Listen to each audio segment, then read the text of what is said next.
ओम शांति। आज की वाणी है 7/5/2021 की। और आज मीठे बाबा कहते हैं, मीठे बच्चे, रावण ने तुम्हें बहुत पीड़ित किया है। अभी तुम भक्तों का रक्षक भगवान आया है तुम्हारी पीड़ा को दूर करने के लिए। प्रश्न पूछ रहे बाबा, सपूत बच्चों की मुख्य 2 निशानियाँ सुनाओ। उत्तर, सपूत बच्चे सदा माता पिता को फॉलो कर तख्त नशीन बनेंगे, खूब पुरुषार्थ में लगे रहेंगे। दूसरी निशानी, उनकी बाप से दिल बहुत सच्ची होगी। सच्ची दिल वाले सदा श्रीमत पर चलेंगे।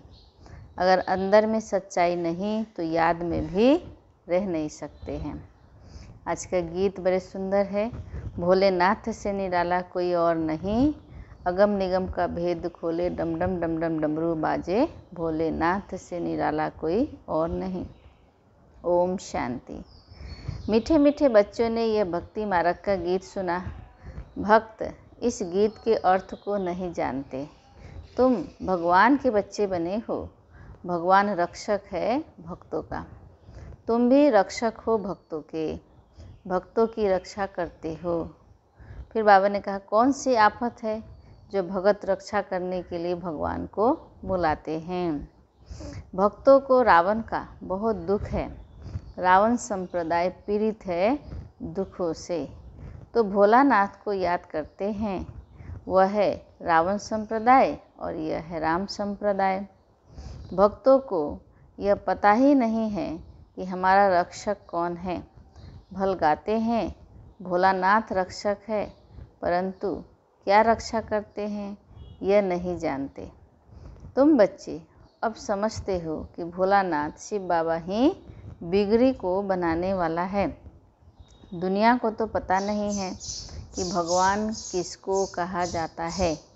भगवान का पता हो तो फिर भगवान की रचना के आदि मध्य अंत का भी पता हो। न भगवान को जानते हैं न रचना का पता है। इसलिए बाबा कहते ऐसे मनुष्य संप्रदाय को ब्लाइंड भी कहा जाता है। दूसरे तरफ तुम हो राम संप्रदाय, जिनको दिव्य दृष्टि मिली हुई है। बाबा कहते अब तुम्हारा नाम ही है ब्रह्मा कुमार ब्रह्मा कुमारियाँ। बोर्ड पर भी नाम लगा हुआ है, ब्रह्मा कुमारी ईश्वरीय विश्वविद्यालय। सिर्फ ब्रह्मा कुमारियाँ हो नहीं सकती। प्रजापिता ब्रह्मा है ना। पिता के पास बच्चे और बच्चियाँ दोनों होते हैं। प्रजापिता ब्रह्मा को ही इतने ढेर बच्चे हो सकते हैं क्योंकि मुख वंशावली हैं। तो समझना चाहिए कि वह बेहद का पिता हैं। यह भी जानते हैं कि ब्रह्मा विष्णु शंकर को रचने वाला बाप ही हैं, जिसको निराकार कहा जाता है। यह हो गया बेहद का बाप। यह भी जानते हो कि परम पिता परमात्मा ब्रह्मा द्वारा रचना रचते हैं। इनकी सारी रचना है सब मनुष्य मात्र वास्तव में शिववंशी है। अभी तुम आकर के प्रजापिता ब्रह्मा की संतान बने हो। यह है नई रचना। परम पिता परमात्मा ब्रह्मा द्वारा रचना रचते हैं, तो तुमको ब्रह्मा कुमार कुमारियाँ कहा जाता है। इतने बेहद के बच्चे हैं, जरूर बेहद का वर्षा लेते होंगे। बच्चे जानते हैं कि हम ब्रह्मा कुमारियों को शिव बाबा ने एडॉप्ट किया है। शिव बाबा कहते हैं तुम हमारे बच्चे हो। तुम आत्माएं भी निराकार थी, परंतु ज्ञान तो साकार में चाहिए। तुम जानते हो कि हम आदि सनातन देवी देवता धर्म के थे। ब्रह्मा द्वारा रचना यहाँ ही होती है। शिव जयंती भी यहाँ मनाई जाती है। यहाँ मगध देश में ही जन्म लिया है। बाप कहते हैं यह देश बहुत पवित्र स्वर्ग था। अभी इनको नर्क मगध देश कहा जाता है, फिर स्वर्ग बनना है। तुम बच्चों की बुद्धि में है कि शिव बाबा हमको फिर से राजयोग सिखाए, पवित्र बनाते हैं।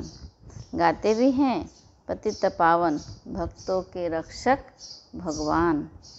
भक्त ही पुकारते हैं पतित होते हुए भी अपने को पतित नहीं समझते हैं। बाप समझाते हैं तुम सभी पतित हो। पावन दुनिया सतयुग को कहा जाता है, नई दुनिया पतित दुनिया कलयुग को कहा जाता है। बाप तुम्हें सब राइट बात बताते हैं। लाखों बरस की तो कोई चीज़ होती नहीं है। मनुष्य घोर अंधियारे में है। समझते हैं कलयुग तो अभी छोटा बच्चा है, रेगरी पहन रहा है। और तुम जानते हो कि मौत सामने खड़ा है। अंधियारे और रोशनी का वर्णन संगम पर ही किया जाता है। अब तुम घोर प्रकाश में आए हो, ज्ञान है इसलिए। सतयुग में तुम यह वर्णन नहीं कर सकेंगे। वहाँ यह नॉलेज ही नहीं रहती।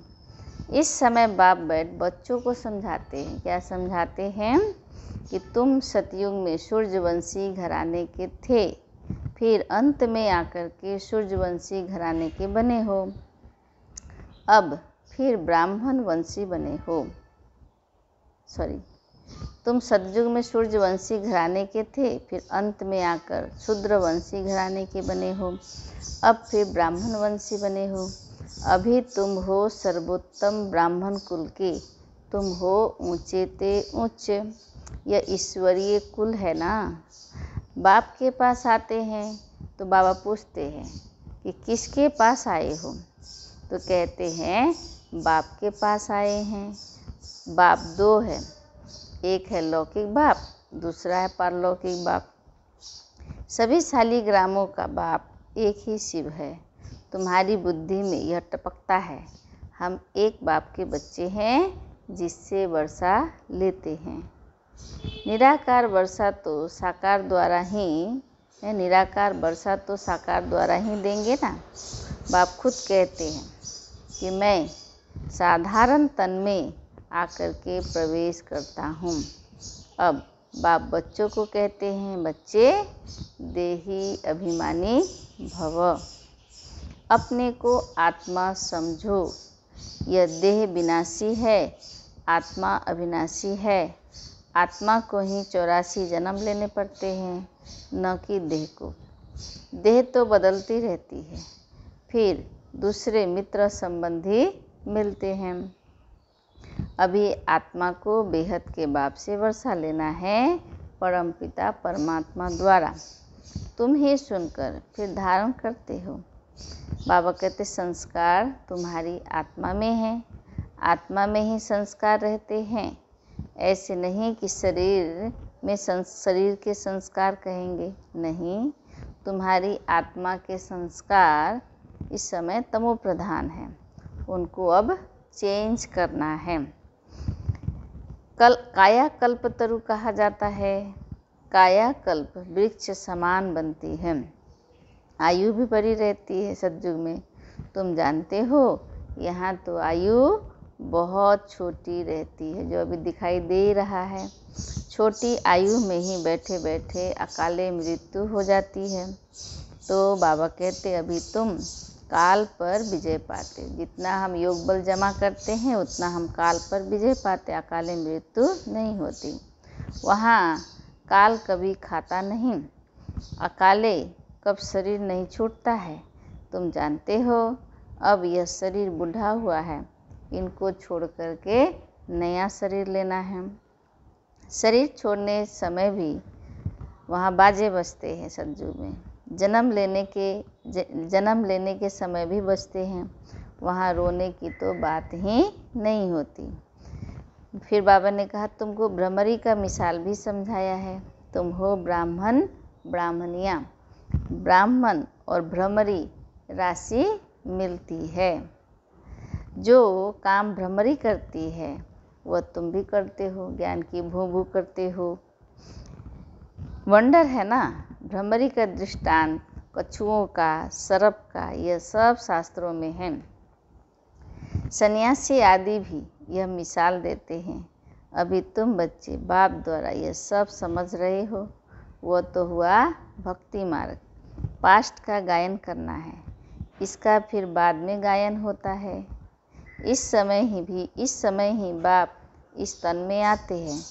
इनको ब्रह्मा को भगवान नहीं कहा जाता है, वह तो फिर अंधश्रद्धा हो जाती है। ऐसे भी मनुष्य हैं जो राम को, कृष्ण को भगवान समझते हैं।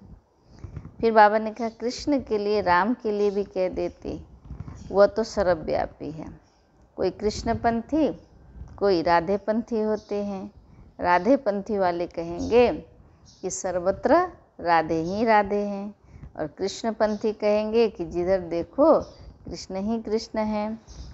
रामपंथी राम ही राम कहेंगे, समझते हैं राम कृष्ण से बड़ा है, क्योंकि राम को त्रेता में और कृष्ण को द्वापर में ले गए हम। कितना अज्ञान है। अब बाप तुम बच्चों को समझा रहे हैं।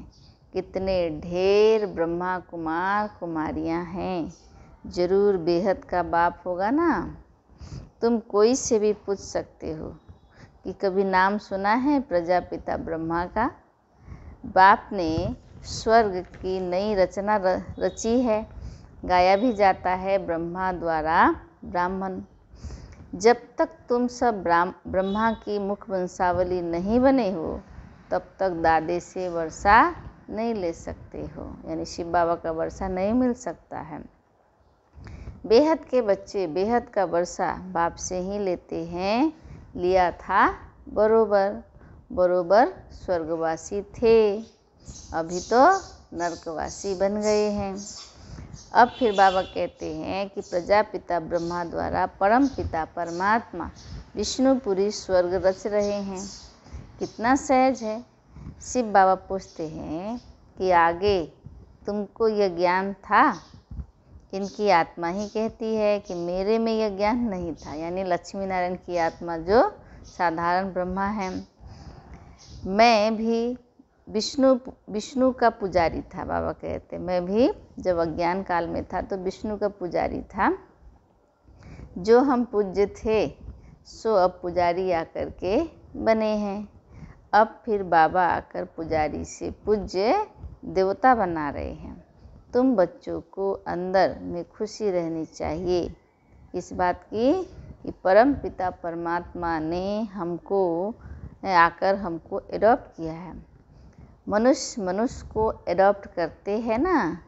बहुत मनुष्य होते हैं जिनको अपने बच्चे नहीं होते हैं तो दूसरे का एडॉप्ट करते हैं। अब बाप जानते हैं कि मेरे बच्चे सब रावण के बन गए हैं, इसलिए मुझे आकर फिर से रावण से एडॉप्ट करना पड़ता है। ब्रह्मा द्वारा अपने बच्चों को एडॉप्ट करते हैं। यह एडॉप्शन कितनी वंडरफुल है, क्योंकि मुखवंशावली एडॉप्शन है। तुम ही जानते हो कि शिव बाबा ने हमको ब्रह्मा द्वारा एडॉप्ट किया है। शिव बाबा कहते हैं मैंने तुम बच्चों को एडॉप्ट किया है, तुमको बेहद का सुख का वर्षा देने के लिए। यह ब्रह्मा तो दे नहीं सकते, यह भी मनुष्य है ना। प्रजापिता ब्रह्मा मनुष्य यह ज्ञान नहीं देते हैं। ज्ञान का सागर निराकार परम पिता परमात्मा ही बैठ यह ज्ञान देते हैं। ब्रह्मा को अथवा विष्णु को ज्ञान सागर नहीं कहा जाता। इन तीनों की महिमा अलग है। ज्ञान सागर पतित पावन एक बाप है। सारी दुनिया के मनुष्य मात्र उनको बुलाते हैं, उस निराकार ज्ञान सागर को। अंग्रेजी में भी कहते हैं कि वो लिबरेटर है। जिससे दुख मिलता है उससे लिबरेट किया जाता है। बाप भी यहाँ आकर के रावण से लिबरेट करते हैं। रावण राज्य भी यहाँ हुआ है। यहाँ ही रावण को जलाते हैं, जलाकर फिर कहते हैं सोने की लंका लूटने जाते हैं। उनको तो कुछ पता ही नहीं रावण क्या चीज़ है, कब का यह दुश्मन है। समझते हैं राम की सीता चुराई गई। यह नहीं समझते हैं कि हम सब सीताएं हैं आत्मा रूप में। हम रावण की जेल में फंसी हुई है। यह ज्ञान किसमें भी नहीं है। कथाएं बैठ सुनाते हैं। तो शिव बाबा कहते हैं, मैं दूर देश का रहने वाला आया हूँ इस पराये देश में। यह पतित दुनिया पुरानी है ना, यह है रावण की दुनिया। बुलाते भी हैं, हे बाबा आओ, हम पतित बन गए हैं। तो बाप कहते हैं, हमको पावन बनाने इस पतित दुनिया में आना पड़ता है, और मुझे आना भी उस तन में है जो पहले नंबर में पावन था, जो सुंदर था, वही अब श्याम बना है। कितनी वंडरफुल बातें हैं। कृष्ण को श्याम सुंदर क्यों कहते हैं? बाबा कहते यह भी किसी को पता नहीं है। क्या एक कृष्ण को ही सर्प ने डसा? सतयुग में थोड़े ही सर्प आदि होते हैं। बाप कहते हैं, यह अंतिम जन्म मेरे कारण पवित्र बनो तो पवित्र दुनिया के मालिक बनेंगे। सिर्फ मुझे याद करो तो पवित्र बनो। अल्प को याद करो तो बेबादशाही तुम्हारी है। यह है सहज राजयोग, सहज राजाई। बच्चा पैदा हुआ और वर्षे का हकदार बना।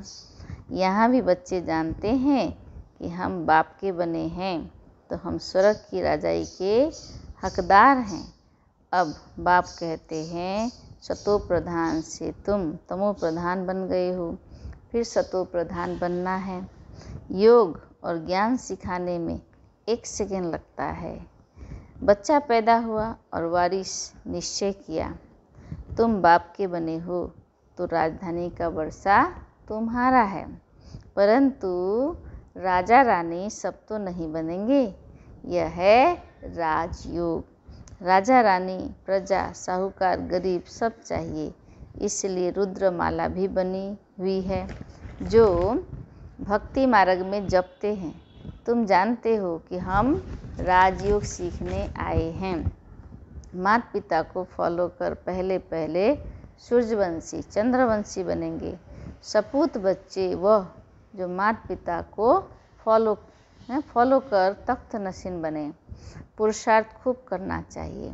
तो बाप कहते हैं कि इस बात की पुरुषार्थ, मुझे याद करो तो करते नहीं हैं, श्रीमत पर चलते नहीं हैं, अंदर सच्चाई नहीं है। बाबा कहते दिल सच्ची हो तो श्रीमत पर चलते, बाप को याद करते रहे। श्रीमत पर ही तुमको दादे से वर्षा मिलता है। ब्रह्मा स्वर्ग का वर्षा दे नहीं सकते। दादे की कमाई पर पोतरे का हक रहता है। बाप की कमाई के बच्चे भागीदार बनते हैं तो हकदार है। यहाँ तुमको शिव बाबा से वर्षा मिलता है। ज्ञान रतन बाप से ही मिलते हैं। तुम जानते हो कि हम ब्राह्मण ही, सो फिर देवी देवता बनेंगे। जगत अम्बा कौन है? बाप समझाते हैं, यह ब्राह्मणी थी, ज्ञानेश्वरी थी, फिर भविष्य में राजेश्वरी बनती है।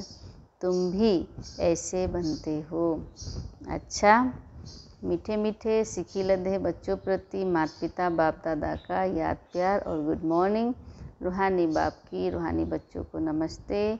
हम रूहानी बच्चों की रूहानी बाप दादा को याद प्यार, गुड मॉर्निंग और नमस्ते नमस्ते नमस्ते।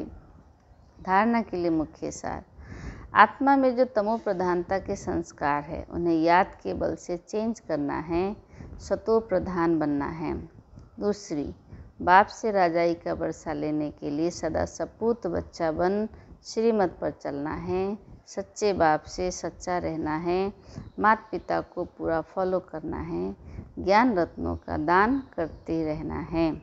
अच्छा वरदान, सहयोग की शक्ति से असहयोगियों को सहयोगी बनाने वाले बाप समान परोपकारी भव। सहयोगियों के साथ सहयोगी बनना यह कोई महावीरता नहीं है, लेकिन जैसे बाप अपकारियों पर उपकार करते हैं, ऐसे आप बच्चे भी बाप समान बनो। कोई कितना भी असहयोगी बने, आप अपने सहयोग की शक्ति से असहयोगी को सहयोगी बना दो। ऐसे नहीं सोचो कि इस कारण से यह आगे नहीं बढ़ता है। कमज़ोर को कमज़ोर समझकर छोड़ न दो, लेकिन उसे बल देकर बलवान बनाओ। इस बात पर अटेंशन दो तो सर्विस के प्लान्स रूपी जेवरों पर हीरे चमक जाएंगे और अर्थात सहज प्रत्यक्षता हो जाएगी। आज की स्लोगन है, क्रोध का कारण है स्वार्थ व ईर्ष्या, यही चिड़चिड़ेपन की जड़ है, पहले इसे ही समाप्त करो। अच्छा, ओम शांति। तो आज का स्वमान है कि असहयोगियों पर सहयोग का कृपा करनी है, बाप समान परोपकारी बनना है। अच्छा, आज हम सबकी प्यारी प्यारी आदरणीय परम आदरणीय ईशु दादी जी ने अपना पुराना शरीर छोड़ बाप दादा की गोद में चली गई। तो आज हम सब सिलीगुड़ी निवासी भाई बहनों के तरफ से दादी जी को बहुत बहुत भावभीनी श्रद्धांजलि, सत सत नमन करते हैं। दादी जी की शिक्षाओं पर चलते दादी समान बाप समान बन जाएंगे। अच्छा, सर्व को ओम शांति।